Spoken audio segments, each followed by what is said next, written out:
अजिंक्य Maharashtra news, एका सामान्य माणसाची अनोखी सुरुवात. संपादक संतोषजी लांडे. पाहुयात काही ठळक आणि महत्त्वाच्या घडामोडी.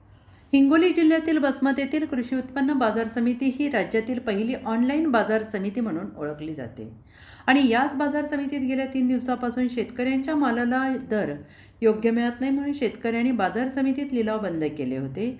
पण कृषी उत्पन्न बाजार समितीने मध्यस्थी करून लिलाव आज सुरू करण्यात आले होते. पण NDEX नुसार दर व्यवस्थित मिळत नाहीत म्हणून आज ही शेतकऱ्यांची ओरड सुरू असल्याचं पाहायला मिळालं. पण या कृषी उत्पन्न बाजार समितीत सचिव सोपान शिंदे यांना आज पत्रकार यांनी प्रश्न विचारले असता व्यापारी यांनी कोणत्या आधाराने हळद खरेदी केली तर NDEX या दराचा काही संबंध नाही, तर नंतर परत NDEX लिलाव केला, नंतर आजचे दर मला माहीत नाहीत असं सांगितलं. पण मार्केट कमिटी सचिव यांना दर माहिती नाही तर व्यापारी यांनी खरेदी केलेला माल कोणत्या आधारावर खरेदी केला हे विचारल्यानंतर NDEX नुसार खरेदी केला आहे. मार्केट कमिटी यांचे व्यापारी संबंध आहेत हे आज स्पष्ट दिसून आले. श्रीहरी अंबोरे पाटील, उपसंपादक, महाराष्ट्र राज्य, अजिंक्य महाराष्ट्र न्यूज. झालं हो. आता नंतर हे थोडा वचळ केला. त्यांनी सांगितलं बा भाव कमी लागलाय, त्यानंतरचा भाव कमी तिकडचा कमी लागलाय आणि इकडचा जास्त लागला. मग हे शेतकऱ्याचा फायदा केला हे नाही का तोटा केला? शेतकरी म्हणून फायदा झाला ना. बाकीचे काय करणार? ज्या दिवशी तिथं येऊन वाळवायची हळद, पाण्यातली हळद आम्हाला वाळू लागते एका दिवस, पाऊस पडल्यानंतर चवळ टाकवतं हे असे कळलंय का? मग आमच्यामध्ये कष्ट किती झाले ते आम्हाला माहीत आहे. आणि हे काय करायचं, व्यापारी लोक 5 जण हे माल घेतात, दुसरे 5 ढिगं दुसरा व्यापारी घेतोय.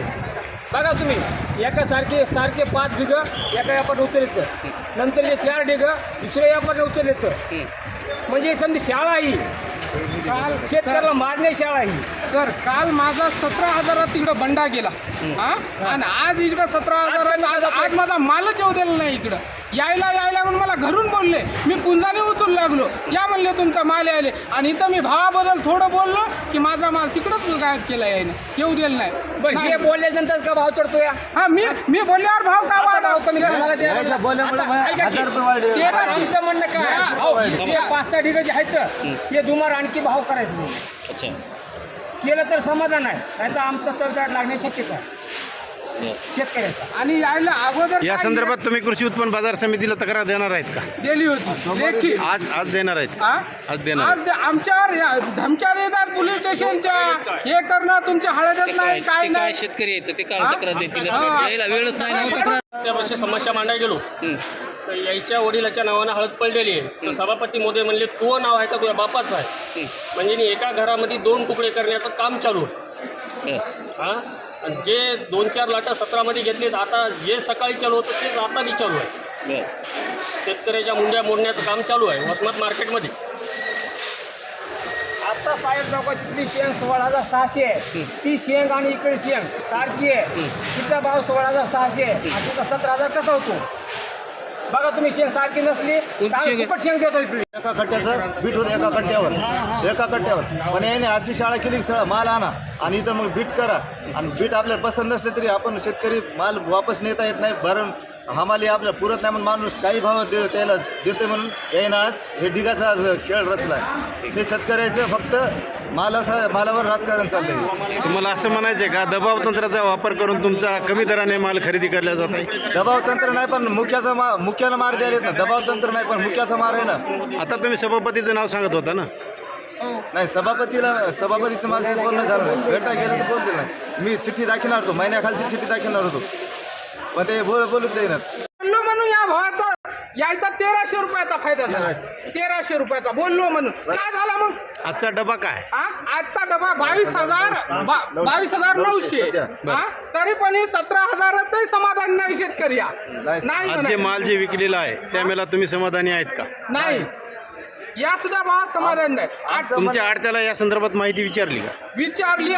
माझा आडत्या म्हणतोय की हो आणायलोच तुझा माल आणायलोच, तू बोल नको म्हणला, तुझ्यामुळं माझ्या आडतीवर प्रेशर आलं. स्वतः माझा आडत्या मला म्हणला. कोण म्हणला? माझा आविष्कारवाले. आविष्कार नाव काय त्यांचं? आविष्कार अंकुश जमदाडे म्हणला. बोल नको म्हणला, तुझ्यामुळे माझ्या आडतीवर प्रेशर आलं. बरं, काय प्रकार घडला तुमच्यासोबत? माझ्यासोबत असा प्रकार घडला की मी इथं बीट बंद केलं हं. कमी भाव लागायला म्हणून तर माझा मालच येऊ दिला नाही आडतीहून इकडं आणि मला अशी धमकी काय दिली की तुझा माल इथं नाही, तू दादागिरी का करायलास? कोण म्हणलं? सभापती महोदय माझ्या बाबाचा माल आहे तर म्हणले ते तुझ्या बाबाचा आहे. माझा बापन मी का वाईली आहे काय? आता बाबासाठी तर मला येणंच आहे की इथं हे करणं तर आणि माझा माल तिथं ठेवला आहे यांनी. मी म्हणलं माझा भाव कमी जाऊ द्या पण शेतकऱ्याचा भाव जास्त लागू द्या. ज्या वेळेस वाद 16,000 हळद गेली हेच माल आणि मी वाद सुरू केल्यावर हेच माल का गेला मग 17,275 एवढा डिफरंट आहे. जे बोलन त्याचं तोंड मुकं करण्याचा प्रयत्न करत आहेत कोण करत आहे हे लोक. हे लोक म्हणजे कोणते नाव सांगा ना. आता नाव त्यांचं सभापती महोदय माझ्यावर दबाव दिला त्यांनी आणि आता कोण आहे तर मी नाव नाही लिखीच कर. मला असं म्हणले तुझी भाव काय तुला पाहिजे ते सांग असं म्हणजे जे बोलायला त्याचे खिशे भरायचे त्याला बाजूला करायचं असं इथं चालू आहे. एवढेच मला 2 शब्द बोलायचे. हळद आली की नाही तुमची? नाही आली अजूनही माझी मार्केटला आलं म्हणजे मी शेतात काम सोडून इथं आलो आणि माझी इथं हळद नाही कारण माझ्या आर्थिक हळद नाही ना वापस पाठवून असं का करू जे बोललं आणि असं आपण आता बोलायलो तर हटकून माहीत चालू आहे बघा कारण की आवाज येऊ नये म्हणून इतका माहीत चालू होतं तुम्ही आले की माहीत सुरू केलं म्हणजे हे यायचे गुन्हे आणि सगळे असे दाब दबाव करायला आणि मी शेतकऱ्याला जागरूक करायलो म्हणून माझ्यावर प्रेशर देणं चालू आहे.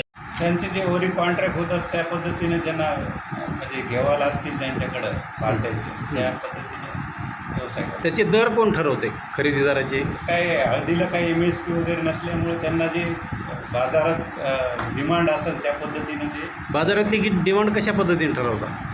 ते काही आयडिया नाही त्यांची ते ज्यांना वरून जे असेल तुम्ही कृषी उत्पन्न बाजार समितीचे सचिव आहेत, तुम्हाला इथं मोठी जबाबदारी आहे आणि तुम्ही म्हणता की त्याची काय आयडिया नाही म्हणजे नेमकं काय म्हणजे शेतकऱ्याला व्यापारी लुटतात सरळ सरळ विषय आहे ना. व्यापार जो व्यवसाय आहे ना त्यांचं जे परतड असेल त्या पद्धतीने खरेदी करतात. NDX हे काय? एक स्वायत्त संस्था आहे. बरं, ती दर कशाचे ठरवते? नाही त्यांच्याकडे लावलेले जे स्टॉक वगैरे असेल त्या आधारावर तुमचे व्यापारी कृषी उत्पन्न बाजाराचे समिती जे आहेत ते दर खरेदी करतात का त्या दरानुसार का त्याचा काही संबंध नाही? त्याचा संबंध म्हणजे तो पण आणि त्यांना जे परतड असेल त्या पद्धतीने दोन्हीचा नाही, परथाडीचा भाग वेगळा. व्यापारी जो खरेदी करते आज जो ते 22-23 हजाराचा डब्बा आहे त्यानुसार आज 17 ते 18 हजारापर्यंतच हळदीची खरेदी आहे. याच्यावर तुमचं काय मत आहे? व्यापाऱ्यांना परतड जे असेल त्या पद्धतीनेच खरेदी करतात. बरं, जे ते माहिती नाही. तुम्ही सचिव आहेत, जबाबदार व्यक्ती आहेत. तुमच्या अंतर्गत एवढी मोठी कृषी उत्पन्न बाजार समिती जे की राज्यामध्ये पहिली ऑनलाईन कृषी उत्पन्न बाजार समिती आणि तुम्ही कृषी उत्पन्न बाजाराची सचिव आहात आणि तुम्हाला दर माहीत नाहीत तर हा थोडंसं माहिती कोण सांगतो? नाही कधी होणार? आत्ता पूर्ण लिलावला झाला, दिवसभरामध्ये लिलाव संपल्याच्यानंतर तुम्ही दर कधी माहिती करून घेणार आहेत आणि व्यापाऱ्याला कसं बोलणार आहेत? आज तर बरेच शेतकऱ्यांचं मत आहे की बाबा जो दर आहे त्या दरानुसार जे काही डब्बा मिळालेला आहे त्या डब्यानुसार काच खरेदीने कमी दरानंच हे खरेदी केलं. याच्यावर तुमचं काय मत आहे? NDXचे दर माहिती करून सांग. नाही मग आज तर खरेदी झाली ना. आज खरेदी कशाच्या आधारावर केली?